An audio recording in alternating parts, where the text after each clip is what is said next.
ইন্নাল ইনসানা লাযালুমুন কাফার, মানুষ বড় নিমুখ হারাম, অকৃতজ্ঞ। কে বলছেন? আর কোন প্রাণী এত অকৃতজ্ঞ না। আপনি দেখবেন আপনার আমার এলাকায় রাত্রের বেলায় কিছু পাখিরা থাকেন, চড়ুই পাখি সহ আর অনেক গাছে থাকে। সন্ধ্যার সময় এদের আওয়াজ শুনেন, কিচির মিচিরের আওয়াজ হয় না? যে গাছের মধ্যে অনেকগুলো পাখি কি খুশি আর আনন্দে কিচির মিচির করে, পুরো এলাকা গরম করে ফেলে। আল্লাহ কয় না, কিচির মিচির করে না। এরা সারা দিন আমি আল্লাহ তাদেরকে খোরাকের ব্যবস্থা করছি, রিজিকের ব্যবস্থা করছি। সকাল বেলায় যখন আবার তার বাসার থেকে বের হয় তখনও কিন্তু কিচির মিচির করে না? সূর্যটা উঠে উঠে ভাব, একটু আলো দেখা যায়, তখন সব পাখিরা মিলে কিচির মিচির করে। তখন কিচির মিচির করে না, এই পাখিগুলো বনে জঙ্গলে মাঠে ময়দানে রিজিকের উদ্দেশ্যে বের হচ্ছে, আর আল্লাহর কাছে বলতেছে, আল্লাহ আমাদের কিচ্ছু নেই, এই মান্দাইল বাজারে কোনো একটা দোকান নেই, অফিসে কোনো চাকরি নেই, জমি জমা নেই, কিচ্ছু নেই, আমাদের একমাত্র ভরসা তুমি। সুবহানাল্লাহ। এ মালিক, তোমার নামে, তোমার উপর ভরসা করে বের হয়ে গেলাম, আমাদের বিশ্বাস আছে রে তুমি আমাদের রিজিক দিয়ে ঘরে ফিরাইবা। সুবহানাল্লাহ। খালি পেটে বের হয়, সন্ধ্যার সময় যখন তার বাসার মধ্যে আসে, খালি পেট না, ভরা পেট, আবার এসে আল্লাহর কাছে শুকরিয়া আদায় করে সন্ধ্যার সময়, আল্লাহ কিছুই ছিল না, কোনো জমি জমা নেই, কোনো দোকানপাট নেই, তুমি আমাদের পেট ভরাইয়া আবার বাসার মধ্যে ফিরাইছো, শুকরিয়া অন্য কাহার নয়, শুকরিয়া তোমার। এদের ভাষায় এরা আল্লাহর কাছে কি আদায় করতেছে বলুন? শুকরিয়া আদায়। কিন্তু আমরা এত কিছু আল্লাহর খাই, এত নাজ নিয়ামত আমরা আল্লাহর ভোগ করি, গ্রহণ করি, আমাদের মধ্যে শুকরিয়া নাই। ঠিক বললাম? কই হুজুর শুকরিয়া তো করি, কিছু খাইলে আলহামদুলিল্লাহ বলি, সব জিনিসের শুকরিয়া তো আলহামদুলিল্লাহ দিয়া হয়। আল্লাহ বলেন তোমার জীবন মরণ, তোমার হায়াত মত, সুস্থতা অসুস্থতা, সব কিছুর মালিক আমি আল্লাহ। তোমার এই সবগুলোর শুকরিয়া আদায় হবে যদি তুমি টাইম মতো আয়সা আমার কুদরতি পায়ে সিজদা করে যাও। সুবহানাল্লাহ। সেই 52 লাখ টাকা দিয়া গরু কিনে, শত শত বিঘা জমিন কিনে ফ্যাক্টরি বানায়, সব হালাল পয়সা। কি মনে করে? আপনি একটা অফিসে যাবেন, একটা পিয়নকে যদি আপনি কোনো একটা কাগজ দিতে বলেন, তাও এই পাতলা মাল ছাড়া কাগজ নড়াচড়া করে না। কি ঠিক বললাম? প্রতিটা সেক্টরে, রন্ধ্রে রন্ধ্রে এই দুর্নীতি, প্রতারণা, ধোঁকা। কেন কেন কেন? আল্লাহর ভয় নাই। কার টাকা তুমি মেরে খাইতেছো? এটা জনগণের টাকা, ঠিক কিনা বলেন? এটা আল্লাহর বান্দা বান্দিদের টাকা, মানুষের হক নষ্ট করে তুমি এখন বিশাল বড় কর্মকর্তা। আর দুই একটা প্রকাশ পায়, আর যেগুলো প্রকাশ পায় না ওইটাতে এর চেয়ে আরো বড়।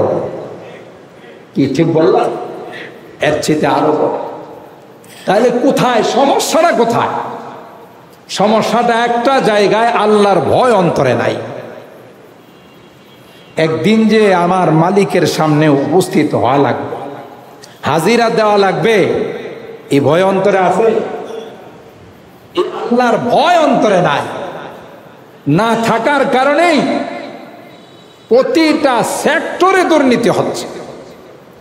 হ্যাঁ, কিছু ভালো মানুষ আছে, আমি বলি না যে 100-100তেই দুর্নীতি হচ্ছে। কিছু ভালো মানুষ আছে বলেই পৃথিবীর আল্লাহ টিকে আছে। ঠিক কিনা বলেন? কিছু ভালো মানুষ আছে, কিন্তু পার্সেন্টেজ কত হবে? 5% হবে। 95% হলো আমরা অসৎ। তাকে ঠিক বললাম? আর 5% হয়তো আল্লাহর এরকমের বান্দা আছে যারা সৎ পথে চলার চেষ্টা করে। এরকম বহু উপরস্থ কর্মকর্তা আছে, গিয়ে দেখেন ওর বাড়িতে এখনো টিনের ঘর। আপনি এত বড় কর্মকর্তা, তো 2 নাম্বারই শিখি নাই। ঠিক না বে? ঠিক। 2 নাম্বারই যদি করতাম আজকে রাজপ্রসাদ হতো, 4 কোটি 5 কোটি টাকার গাড়ি দিয়ে চলতাম। কথা বলেন ঠিক কিনা? কিন্তু এগুলো শিখি নাই, করি নাই। তাহলে কেন? প্রশ্ন হলো কেন? আল্লাহ বলেন ইন্নাস সালাতা তানহা আনিল ফাহশাই ওয়াল মুনকার ওয়ালা যিকরুল্লাহি আকবার।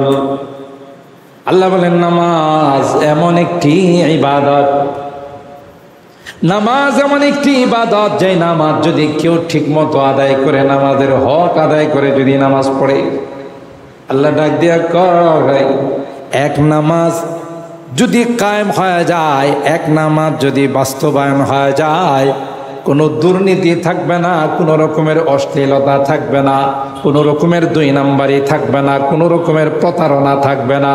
এক নামাজ গোটা জাতিকে সংশোধন করার জন্য যথেষ্ট। আমার জন্যে আপনার রহমতের সমস্ত দরওয়াজা খুলে দিন। এটা হলো এই দোয়ার অর্থ। কারণ আপনি যেখানে প্রবেশ করতেছেন এটা হলো রহমতের ভান্ডার। এই জন্য হাদিসের মধ্যে আসে, যখন আল্লাহর বান্দা এই দোয়া পড়ে মসজিদে প্রবেশ করে, যতক্ষণ মসজিদে থাকবে ততক্ষণ তার জন্য রহমতের ফেরেশতারা দোয়া করতে থাকে। কারা দোয়া করে? রহমতের ফেরেশতা। রহমতের ফেরেশতাদের দোয়া কবুল না ফেরত? বলুন বলুন, কবুল না ফেরত? কারণ এরা তো নিষ্পাপ, এরা তো মাসুম, তাদের কোনো গুনাহ নেই, অপরাধ নেই। এরা যা দোয়া করবে তার সাথে সাথে সুবহানাল্লাহ।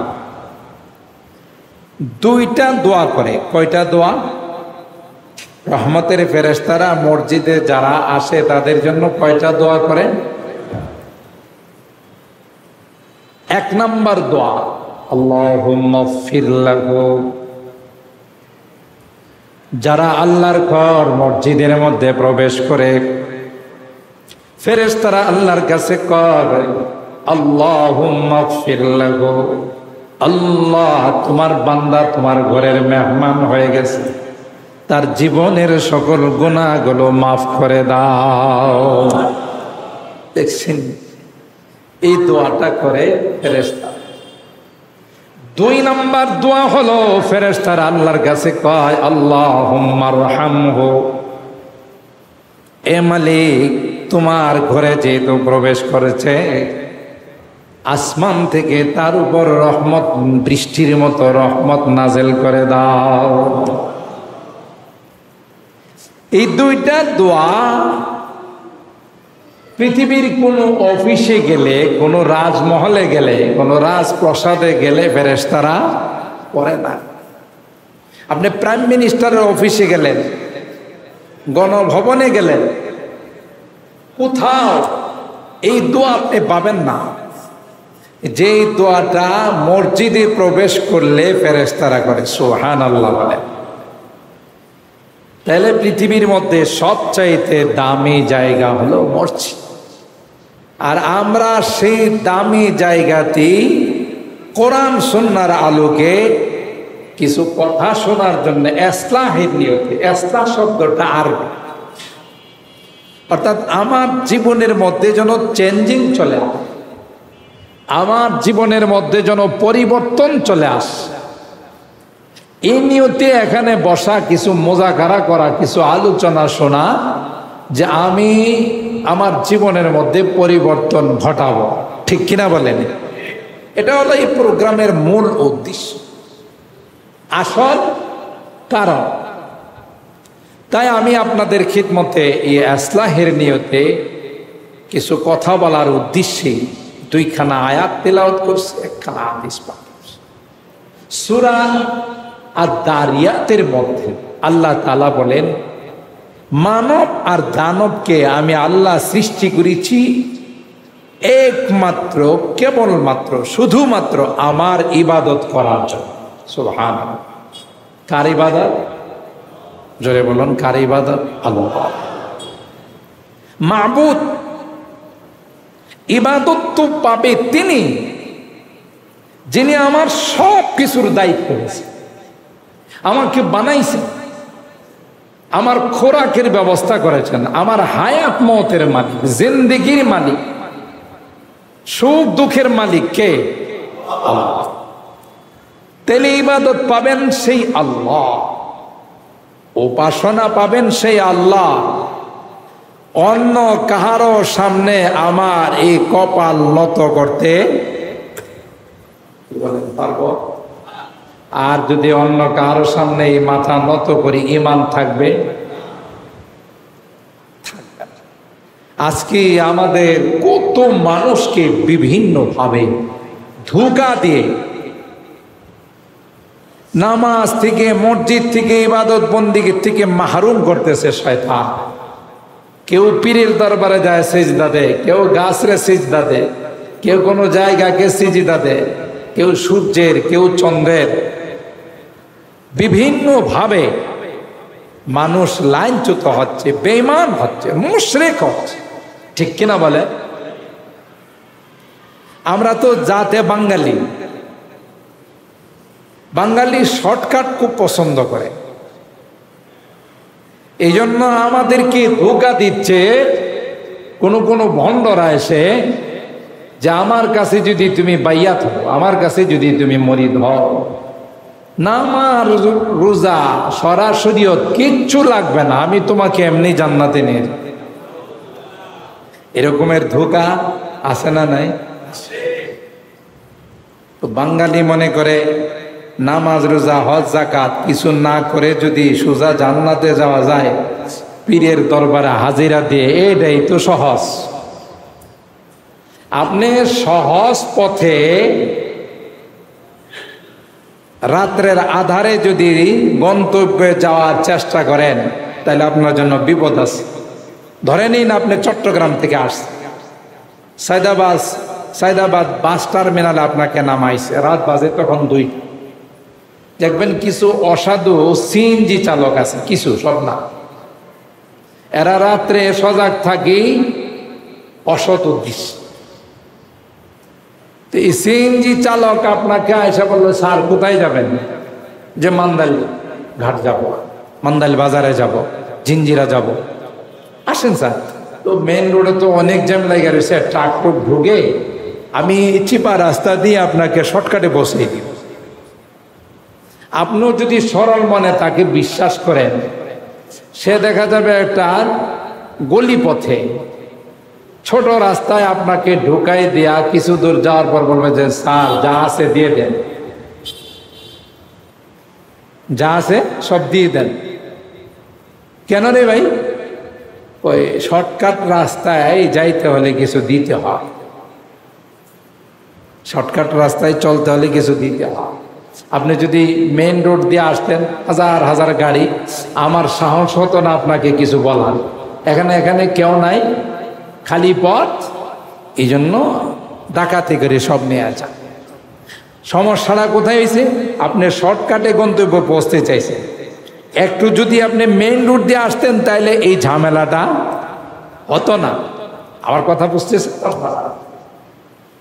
ঠিক তদ্রূপ দ্বীনের লাইনে, ইসলামের লাইনে, শরীয়তের লাইনে আল্লাহর দেওয়া বিধান মতো, নবীর দেওয়া সুন্নত মতো যারা চলতে চায় না, বরং বিভিন্ন লাইনে শর্টকাটে তারা জান্নাতে যাইতে চায়, নামাজ ছাড়া, রোজা ছাড়া, শরীয়ত ছাড়া, কোরআন সুন্নাহ ছাড়া, তাদেরও দশাটা তাই হবে, তাদেরও পরিণতিটা তাই হবে। শয়তান তাদের কাছ থেকে ঈমান ডাকাতি করে জাহান্নামের মধ্যে নিক্ষেপ করবে, নাউজুবিল্লাহ। এই জন্যে আল্লাহ প্রদত্ত বিধান, নবী করিম সাল্লাল্লাহু আলাইহি ওয়াসাল্লামের দেওয়া সুন্নত তরিকা ব্যতীত অন্য কোনো রাস্তায় মুক্তি নেই, নাজাত নেই, সফলতা নেই, ঠিক কিনা? এটা মনে রাখবেন। আল্লাহ বলেন, খালাকতুল জিন্না ওয়াল ইনসা ইল্লা লিয়াবুদুন। মানব আর দানবকে আমি আল্লাহ সৃষ্টি করেছি আমার ইবাদতের জন্যে। আল্লাহ বলেন, গোলাম তুমি দুনিয়াতে যাবে, দুনিয়াতে যাওয়ার পর তোমার থাকা খাওয়া সুবিধা অসুবিধা সবগুলোর দায়িত্ব কে নিছেন? ওমা মিন দাব্বাতিন ফিল আরদ ইল্লা আলাল্লাহি রিজকুহা ওয়া ইয়ালামু মুস্তাকাররাহা ওয়া মুস্তাওদাআহা কুল্লুন ফি কিতাবিম মুবিন। আল্লাহ বলেন প্রত্যেকটা প্রাণী, শুধু মানব আর দানব নয়, প্রত্যেকটা প্রাণী দুনিয়াতে আসার 50,000 বছর পূর্বে কি খাবে, কোথায় থাকবে, কোথায় বসবাস করবে, কোথায় জন্ম নেবে, কোন জায়গা থেকে আবার বিদায় নেবে, আল্লাহ বলেন গোলাম তোমার আসার 50,000 বছর পূর্বে আমি আল্লাহ লাউহে মাহফুজের মধ্যে লিপিবদ্ধ করে রাখছি। জোরে বলেন সুবহানাল্লাহ। ওমা মিন দাব্বাতিন ফিল আরদি ইল্লা আলাল্লাহি রিজকুহা। আল্লাহ বলেন পাগল, সকাল থেকে নিয়ে রাত 12টা-1টা পর্যন্ত, সকালে তুমি বাসা থেকে বের হয়ে চলে যাও, সেই রাত 12টা-1টা পর্যন্ত তোমার কর্মস্থলে থাকবে। মাঝখানে মুয়াজ্জিন সাহেব ডাক দেয়, হাইয়া আলাস সালাহ, এ বান্দা আয় আয়, তোর মালিককে 2টা সিজদা দিয়ে যায়। আসরের সময় ডাক দে, আয় আয় মালিক রে একটু সময় দিয়ে যা। মাগরিবের সময় ডাকে, এশার সময় ডাকে। তুমি প্রশ্ন করো মুয়াজ্জিন সাহেবকে, কি হবে মসজিদে আসলে, কি হবে রে নামাজে আসলে? মুয়াজ্জিন সাহেব পরের বাক্যে বলে, হাইয়া আলাল ফালাহ। এখানে আসলে তোমার কল্যাণ হবে, এখানে আসলে তোমার মঙ্গল হবে, ইহকাল এবং পরকালের কামিয়াবি হবে। তারপরেও গোলাম 10টা মিনিট করে আল্লাহকে সময় দিতে রাজি নয়, ঠিক কিনা বলি? জোহর গেল আসে নাই, আসর গেল আসে নাই, মাগরিবের নামাজ গেল আসে নাই, এশার নামাজ গেল আসে না। আল্লাহ ডাক দেয়া কয়, গোলাম বানাইলাম আমি, তোর রিজিকের দায়িত্ব নিলাম আমি। গোটা 24 ঘন্টা গোলাম তুই কাজ কর, তোর কর্মস্থলে থাক, আমার কোনো আপত্তি নাই। শুধুমাত্র 10 মিনিট 15 মিনিট করে মাঝামাঝিতে আমাকে সময় দিও। তুমি তাতেও রাজি নয়, না না, নামাজে গেলে যদি কাস্টমার আসে, নামাজে গেলে যদি আমার কাজের মধ্যে ব্যাঘাত হয়, নামাজে গেলে যদি আমার সময়টা চলে যায়, এই বলে তুমি মসজিদে আসো না। আল্লাহ ডাক দেখে, গোলাম তোমাকে তো আমি আল্লাহ সৃষ্টির সেরা জাতি বানাইছি, ঠিক কিনা বলে? পৃথিবীর যা কিছু আছে সবগুলো তোমার খেদমত করবে। সূরা লুকমানের আয়াতের মধ্যে আল্লাহ বলেন, আলাম তারাও আন্নাল্লাহা সাখখারা লাকুম মা ফিস সামাওয়াতি ওয়া মা ফিল আরদ ওয়া আসবাগা আলাইকুম নি'আমাহু যাহিরাতান ওয়া বাতিনা। আল্লাহ বলেন, এ বান্দা তুমি কি একটা বার তাকাও না? পৃথিবীর সব কিছু তোমার খেদমতে নিয়োজিত আছে, 1 সেকেন্ডের জন্য কেউ ফাঁকি দেয় না। যাকে যেভাবে খেদমত করার নির্দেশ দেওয়া আছে সে কিন্তু সময় মতো টাইম মতো তোমার খেদমতে লেগে আছে। কিন্তু নিমক হারাম, তুই আমাকে সিজদা দেওয়ার জন্য 10 মিনিট সময় তোমার কাছে নাই, ঠিক কিনা বলে?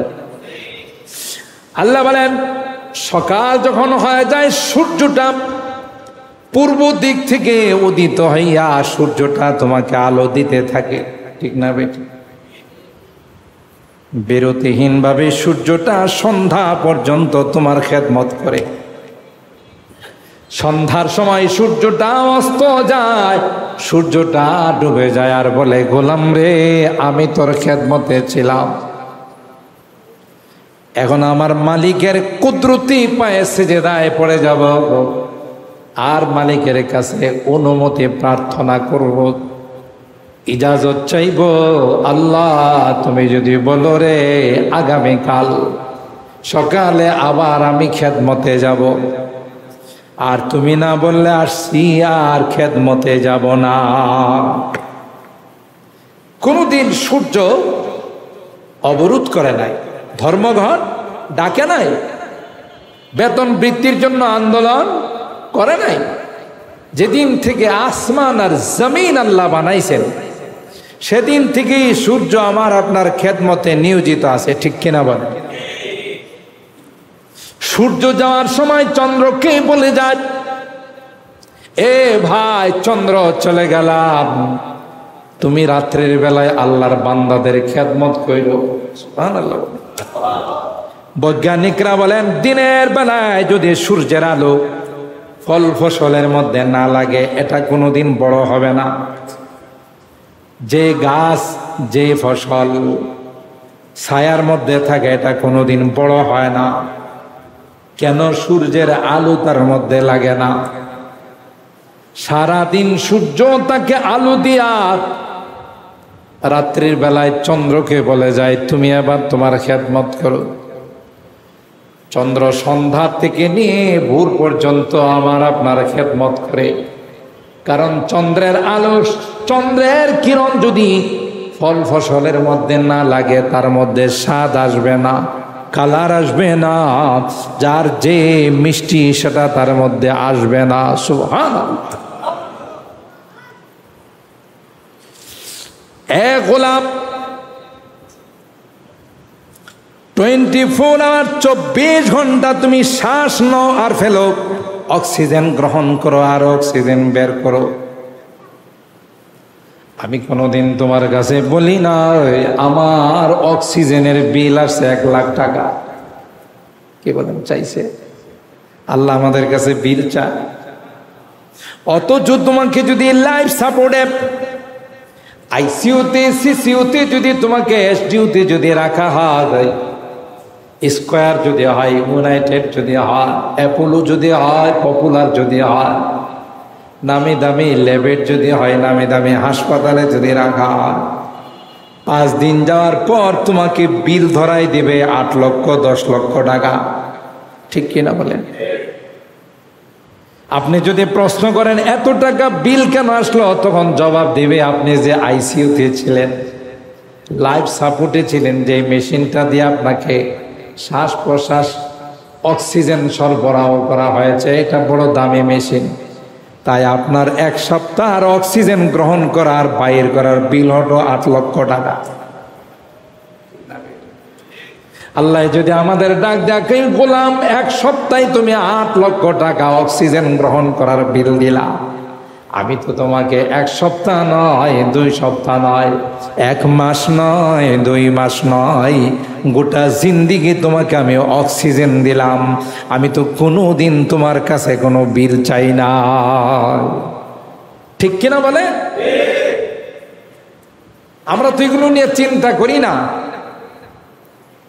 আল্লাহ বলেন আলাম তারাও আন্নাল্লাহা সাখখারা লাকুম মা ফিস সামাওয়াতি ওয়া মা ফিল আরদ, গোটা বিশ্বের সব কিছু তোমাদের খেদমতে, মাছ দিলাম তোমাদের খেদমতের জন্যে, ফসল দিলাম তোমাদের খেদমতের জন্যে, পশু দিলাম তোমাদের খেদমতের জন্যে, সবজি দিলাম তোমাদের খেদমতের জন্যে, তোমাদের যেন কোনো কষ্ট না হয় আমি আল্লাহ সব কিছুর ব্যবস্থা করছি।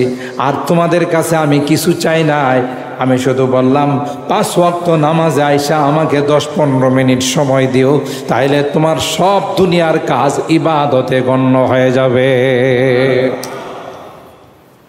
ফজরের নামাজ পড়ে তোমার বাজারে চলে যাও, দোকানে চলে যাও, তোমার অফিসে চলে যাও, জোহর পর্যন্ত ওখানে তুমি ডিউটি করো। জোহরের নামাজে আইসা জামাতের সাথে নামাজটা পড়ে যাও, ফজর থেকে জোহর পর্যন্ত যে দুনিয়ার কাজ করছো এটা ইবাদত লেখা হয়েছে। হায় কত বড় মেহেরবান আমাদের আল্লাহ। আল্লাহ কাম করলাম পেটের, লেখে জান্নাতের। সুবহানাল্লাহ। ডিউটি করলাম নিজের সুবিধার জন্য, আল্লাহ কয় এটাও জান্নাতি আমল। সুবহানাল্লাহ। শুধু মাঝখানে আয়সা আমার দরবারে হাজিরা। এই জন্য কোরআনের বহু আয়াতে আল্লাহ আমাদেরকে নেমুখ হারাম বলছেন। ইন্নাল ইনসানা লাযালুমুন কাফার, কাফুরা, মানুষ বড় নেমুখ হারাম, অকৃতজ্ঞ। কে বলছেন? আর কোনো প্রাণী এত অকৃতজ্ঞ না। আপনি দেখবেন আপনার আমার এলাকায় রাত্রের বেলায় কিছু পাখিরা থাকেন, চড়ুই পাখি সহ আর অনেক গাছে থাকে। সন্ধ্যার সময় এদের আওয়াজ শুনেননি? কিচির মিচিরের আওয়াজ হয় না? যে গাছের মধ্যে অনেকগুলো পাখি কি খুশি আর আনন্দে কিচির মিচির করে পুরো এলাকা গরম করে ফেলে। আল্লাহ কয় না, কিচির মিচির করে না। এরা সারা দিন আমি আল্লাহ তাদেরকে খোরাকের ব্যবস্থা করছি, রিজিকের ব্যবস্থা করছি। সকাল বেলায় যখন আবার তার বাসার থেকে বের হয় তখনও কিন্তু কিচির মিচির করে না? সূর্যটা উঠে উঠে ভাব, একটু আলো দেখা যায়, তখন সব পাখিরা মিলে কিচির মিচির করে। তখন কিচির মিচির করে না, এই পাখিগুলো বনে জঙ্গলে মাঠে ময়দানে রিজিকের উদ্দেশ্যে বের হচ্ছে, আর আল্লাহর কাছে বলতেছে আল্লাহ আমাদের কিচ্ছু নেই, এই মান্দাইল বাজারে কোনো একটা দোকান নেই, অফিসে কোনো চাকরি নেই, জমি জমা নেই, কিচ্ছু নেই, আমাদের একমাত্র ভরসা তুমি। সুবহানাল্লাহ। এ মালিক, তোমার নামে তোমার উপর ভরসা করে বের হয়ে গেলাম, আমাদের বিশ্বাস আছে রে তুমি আমাদের রিজিক দিয়ে ঘরে ফিরাইবা। সুবহানাল্লাহ। খালি পেটে বের হয়, সন্ধ্যার সময় যখন তার বাসার মধ্যে আসে খালি পেট না, ভরা পেট, আবার এসে আল্লাহর কাছে শুকরিয়া আদায় করে সন্ধ্যার সময়, আল্লাহ কিছুই ছিল না, কোনো জমি জমা নেই, কোনো দোকানপাট নেই, তুমি আমাদের পেট ভরাইয়া আবার বাসার মধ্যে ফিরাইছো, শুকরিয়া অন্য কাহার নয়, শুকরিয়া তোমার। এদের ভাষায় এরা আল্লাহর কাছে কি আদায় করতেছে বলুন? শুকরিয়া আদায়। কিন্তু আমরা এত কিছু আল্লাহর খাই, এত নাজ নিয়ামত আমরা আল্লাহর ভোগ করি, গ্রহণ করি, আমাদের মধ্যে শুকরিয়া নাই। ঠিক বললাম? কই হুজুর শুকরিয়া তো করি, কিছু খাইলে আলহামদুলিল্লাহ বলি, সব জিনিসের শুকরিয়া তো আলহামদুলিল্লাহ দিয়া হয়। আল্লাহ বলেন তোমার জীবন মরণ, তোমার হায়াত মত, সুস্থতা অসুস্থতা সব কিছুর মালিক আমি আল্লাহ। তোমার এই সবগুলোর শুকরিয়া আদায় হবে যদি তুমি টাইম মতো আয়সা আমার কুদরতি পায়ে সিজদা করে যাও। সুবহানাল্লাহ। এই জন্যে আমরা, আপনি বলুন তো দেখি শতকরা কয় পার্সেন্ট মানুষ নামাজ পড়ে? আপনাদের এই এলাকার কথাই বলেন, 50% মানুষ নামাজ পড়ে? জবাব দেন না, কিছু কয় না। অর্ধেক মানুষ নামাজ পড়ে? 40%, 30% মানুষ, 20%। এই যে একজন বলতেছেন 5% করে কিনা সন্দেহ আছে। প্রত্যেকটা এলাকায়, শুধু আপনাদের এলাকায় না, আল্লাহর কসম, যদি মানুষ নামাজি হয়ে যেত, আল্লাহর শুকরিয়া আদায় করত সালাতের মাধ্যমে, সিজদার মাধ্যমে, কোরআনের ভাষ্য, বাংলাদেশে কোনো অভাব থাকতো না। ঠিক কিনা বলেন? কোনো অশান্তি থাকতো না, কোনো দুর্নীতি থাকতো না। আজকে দুর্নীতিতে প্রত্যেকটা সেক্টর গ্রাস করে ফেলছে। কথা বলেন ঠিক কিনা? সামান্য ৬০-৭০ হাজার টাকার বেতনে চাকরি করে 15 লাখ টাকা দিয়ে খাসি কোরবানি দেয়, এটি সব হালাল পয়সা। কি মনে করেন? সেই 52 লাখ টাকা দিয়া গরু কিনে, শত শত বিঘা জমিন কিনে ফ্যাক্টরি বানায়, সব হালাল পয়সা। কি মনে করেন? আপনি একটা অফিসে যাবেন, একটা পিয়নকে যদি আপনি কোনো একটা কাগজ দিতে বলেন, তাও এই পাতলা মাল ছাড়া কাগজ নাড়াছড়া করে না। কি ঠিক বললাম? প্রতিটা সেক্টরে, রন্ধ্রে রন্ধ্রে এই দুর্নীতি, প্রতারণা, ধোঁকা। কেন কেন কেন? আল্লাহর ভয় নাই। কার টাকা তুমি মেরে খাইতেছ? এটা জনগণের টাকা, ঠিক কিনা বলেন? এটা আল্লাহর বান্দা বান্দিদের টাকা, মানুষের হক নষ্ট করে তুমি এখন বিশাল বড় কর্মকর্তা। আর দুই একটা প্রকাশ পায়, আর যেগুলো প্রকাশ পায় না ওইটাতে এর চেয়ে আরো বড়। কি ঠিক বললাম? এর চেয়ে আরো বড়। তাহলে কোথায় সমস্যাটা? কোথায় সমস্যাটা? একটা জায়গায়, আল্লাহর ভয় অন্তরে নাই। একদিন যে আমার মালিকের সামনে উপস্থিত হওয়া লাগবে, হাজিরা দেওয়া লাগবে, এই ভয় অন্তরে আছে? আল্লাহর ভয় অন্তরে নাই। না থাকার কারণেই প্রতিটা সেক্টরে দুর্নীতি হচ্ছে। হ্যাঁ, কিছু ভালো মানুষ আছে, আমি বলি না যে 100-100তেই দুর্নীতি হচ্ছে। কিছু ভালো মানুষ আছে বলেই পৃথিবীর আল্লাহ টিকে আছে, ঠিক কিনা বলেন?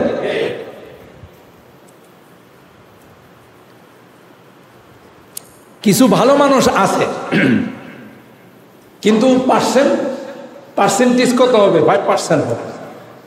95% হলো আমরা অসৎ। তাকে ঠিক বললাম? আর 5% হয়তো আল্লাহর এরকমের বান্দা আছে যারা সৎ পথে চলার চেষ্টা করে। এরকম বহু বরস্ত কর্মকর্তা আছে, গিয়ে দেখেন ওর বাড়িতে এখনো টিনের ঘর। আপনি এত বড় কর্মকর্তা, তো 2 নাম্বারই শিখি নাই, ঠিক না বে? ঠিক। 2 নাম্বারই যদি করতাম, আজকে রাজপ্রসাদ হতো, 4 কোটি 5 কোটি টাকার গাড়ি দিয়ে চলতাম। কথা বলেন ঠিক কিনা? কিন্তু এগুলো শিখি নাই, করি নাই। তাহলে কেন? প্রশ্ন হলো কেন? আল্লাহ বলেন, ইন্নাস সালাতা তানহা আনিল ফাহশাই ওয়াল মুনকার ওয়ালা যিকরুল্লাহি আকবার। আল্লাহ বলেন, নামাজ এমন একটি ইবাদত, নামাজ এমন একটি ইবাদত, যে নামাজ যদি কেউ ঠিক মতো আদায় করে, নামাজের হক আদায় করে যদি নামাজ পড়ে, আল্লাহ ডাক দিয়া কয়, এক নামাজ যদি কায়েম হয়ে যায়, এক নামাজ যদি বাস্তবায়ন হয়ে যায়, কোনো দুর্নীতি থাকবে না, কোনো রকমের অশ্লীলতা থাকবে না, কোনো রকমের 2 নাম্বারই থাকবে না, কোনো রকমের প্রতারণা থাকবে না। এক নামাজ গোটা জাতিকে সংশোধন করার জন্য যথেষ্ট। আমরা নামাজও করি, আবার 2 নাম্বারিও করি। আছে না এরকম লোক? নামাজে প্রথম কাতারে, 2 নাম্বারই তো প্রথম কাতারে। আসেনি না? আপনাদের এলাকায় নাই, অন্য এলাকার কথা বলতেছে। 2 নাম্বারই আছে। বোঝা গেল হ্যাঁ, নামাজ হয় না। সাহাবায়ে কেরাম আল্লাহর হাবিবকে বললেন, ইয়া রাসূলুল্লাহ, ইন্না ফুলানা ইউসাল্লি ওয়া ইয়াসরি। ও আল্লাহর নবী, অমুক সাহাবী নামাজও পড়ে আবার চুরিও করে। আল্লাহর রাসূল সাল্লাল্লাহু আলাইহি ওয়াসাল্লাম বললেন, শীঘ্রই তার নামাজ তাকে চুরিদারি থেকে বিরত রাখবে। সুবহানাল্লাহ। তার মানে এখনো তার নামাজ শুরু হয় নাই। নামাজ যেইভাবে একাগ্রতার সাথে আল্লাহকে রাজি আর খুশি করার জন্য পড়তে হবে, সেইভাবে সে পড়ে না। মসজিদে জুতা চুরি হয় না? নদীর ওই পারে গেলে 2 পারে হতে কম হয়, ওই পারে গেলেও দেখবেন কি অবস্থা। জুতা পকেটে না রাখলে এই জুতার পরে পাওয়া যায়। কি বাস্তব বললাম না? এখন আপনি আমাকে প্রশ্ন করবেন, হুজুর নামাজ পড়লে সব গর্হিত কাজ থেকে বিরত থাকবে, মসজিদে নামাজ পড়তে এসে জুতা লেগে গেছে, কিছু সামান পিছনে থাকলে নিয়ে চলে গেছে, তা আমি এটার কি জবাব দিই জানেন? যারা মুসল্লি, যারা প্রকৃত অর্থে নামাজি, খাঁটি নামাজি, এরা কোনদিন জুতা চুরি করে না, বরং চুরে মুসল্লির পোশাক লাগায় মসজিদে ঢুকে। কথা কি ঠিক? কোনোদিন কি কারো জিনিস ক্ষতি করে? চুরে মসজিদে ঢুকে এই লেবাস নিয়ে, আসলে সে মুসল্লি নয়, আসলে চুর লেবাস লাগাইছে মুসলিম। কথা কি ঠিক বললাম? ইন্না সালাতা তানহা আনিল ফাহশাই ওয়াল মুনকার ওয়া লাযিকরুল্লাহি আকবার। নামাজ এমন একটি ইবাদত, যে ইবাদতে সব অশ্লীল কাজ থেকে, গর্হিত কাজ থেকে আমাকে আপনাকে বের করে। এই জন্য আমার অনেক বয়ানে আছে, আমি বলি রাষ্ট্রীয়ভাবে পার্লামেন্ট থেকে যদি এই আইন পাশ করা হয়, এদেশের মুসলিম নাগরিক যারা আছে, নারী পুরুষ, নামাজ তাদের জন্য বাধ্যতামূলক। রাষ্ট্রীয় আইন, যারা উপযুক্ত, এরা যদি নামাজ না পড়ে, যাদের উপরে নামাজ ফরজ, এরা যদি নামাজ না পড়ে, রাষ্ট্রীয়ভাবে তার পানিশমেন্ট হবে। আল্লাহর কসম করলে আমি হানেস হব না, এই জাতীয় কোনো আইন যদি রাষ্ট্রীয়ভাবে হয় আর এরা যদি বাস্তবায়ন হয়, কেউ বেনামাজি থাকবে না। ঠিক কিনা বলে? আর যেদিনই আইন হবে, এটার বাস্তবায়ন হবে, সেদিন থেকে আসমান আর জমিন থেকে বৃষ্টির মতো বরকত আর রহমত বর্ষণ হতে থাকে। আমার বানানো কথা না, কোরআনের কথা। ওয়ালাউ আন্না আহলাল কুরা আমানু ওয়াত্তাকাউ লাফাতাহনা আলাইহিম বারাকাতিম মিনাস সামাই ওয়াল আরদ। আল্লাহ বলেন, গোলাম, দুইটা কাজ তোমরা করো, খাঁটি ইমানদার হয়ে যাও। কি ইমানদার? খাঁটি ইমানদার। আল্লাহর উপর আস্থা রাখো, খাঁটি ইমানদার তুমি হয়ে যাও। আর কি? ওয়াত্তাকাও, সব কিছুতে তুমি কাকে ভয় করো? বলুন বলুন, কাকে? পুলিশ নয়, র্যাব নয়, সেনাবাহিনী নয়। তোমার অন্তরের মধ্যে আল্লাহর ভয় যদি তুমি সৃষ্টি করতে পারো, একা হোক, মানুষের সামনে হোক, রাত হোক, দিন হোক, যখনই তুমি গুনাহ করতে যাবে, তখনই তোমার ভিতরের র্যাব, তোমার ভিতরের পুলিশ তোমাকে বলবে, গুনাহ করতেছস, দেখতেছে কিন্তু। সুবহানাল্লাহ। কারণ রাত্রি 3টার সময় আমার আল্লাহ ঘুমাই থাকে। কথা কয় না? ঘুমায়। 4টা বাজতে আল্লাহ ঘুমায়। ফজর পয়রা বোধ আল্লাহ একটা ঘুম দেয়। আল্লাহ ক্লিয়ারলি জানাই দিলেন, লা তাখুযুহু সিনাতু ওয়ালা নাওম। এ গোলাম, 24 ঘন্টা আমি আল্লাহ ঘুমাই না। সুবহানাল্লাহ। ওহুয়া মাকুম আইনামা কুনতুম। গোলাম রে, তুমি পাহাড়ে যাও, জঙ্গলে যাও, নীরবে যাও, যেখানে যাবে সেখানে আমি আল্লাহ তোমার সঙ্গে আছি। সুবহানাল্লাহ।